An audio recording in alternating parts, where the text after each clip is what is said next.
Friends బయటపడ్డ పవన్ కళ్యాణ్ నిజ స్వరూపం రాష్ట్రమంతా షాక్. ఈ విషయాన్ని తెలుసుకునే ముందు వీడియో అయితే మీరు కంప్లీట్‌గా చూడండి. అప్పుడే మీకు కంప్లీట్ ఇన్ఫర్మేషన్ ఏంటో అర్థమవుతుంది. అదేవిధంగా చాలామంది వీడియో చూస్తున్నారు కానీ సబ్స్క్రైబ్ చేసుకోవడం మాత్రం మర్చిపోతున్నారు. దయచేసి సబ్స్క్రైబ్ చేసుకోండి. సబ్స్క్రైబ్ చేసుకోవడం వల్ల నేను చేసే ప్రతి ఒక్క అప్డేట్ మీరు ముందుగానే పొందగలుగుతారు. అదేవిధంగా చాలామంది లైక్ చేయడం మర్చిపోతున్నారు. దయచేసి లైక్ చేయండి. లైక్ చేయడం వల్ల ఈ ఇన్ఫర్మేషన్ మనం చాలామందికి రీచ్ చేసిన వాళ్ళు అవుతాం. ఇంక లేట్ చేయకుండా వీడియోకి వెళ్ళిపోదాం. ఫ్రెండ్స్, సినీ ఇండస్ట్రీలో నటుల మధ్య విభేదాలు ఉన్నాయనే సంగతి అందరికీ తెలిసిందే. ముఖ్యంగా సినిమా ఇండస్ట్రీలో నటుల మధ్య ఉన్న విభేదాలు మాయ ఎలక్షన్ సమయంలో బయటపడుతుంటాయి.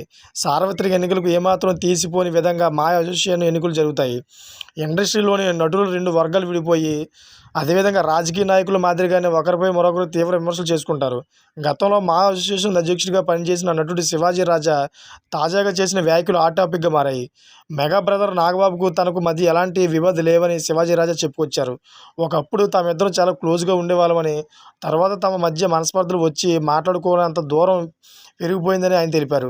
ఒకరోజు పవన్ కళ్యాణ్ నా ఆఫీస్కి వచ్చి గొడవ చేశారని, నేను నిన్ను ప్రెసిడెంట్ కానివ్వను అంటూ నా ముఖం మీదనే పవన్ కళ్యాణ్ అన్నాడని శివాజీ రాజా గుర్తు చేసుకున్నారు. దీనిపై నేను ప్రెసిడెంట్ కాకపోతే నాకే మంచిదని, హాయిగా రెస్ట్ తీసుకుంటా అని పవన్ కళ్యాణ్కి బదులిచ్చారని శివాజీ రాజా తెలిపారు. ఈ విధంగా అయితే శివాజీ రాజా పవన్ కళ్యాణ్కి అయితే సూటిగా బదులివ్వడం జరిగింది.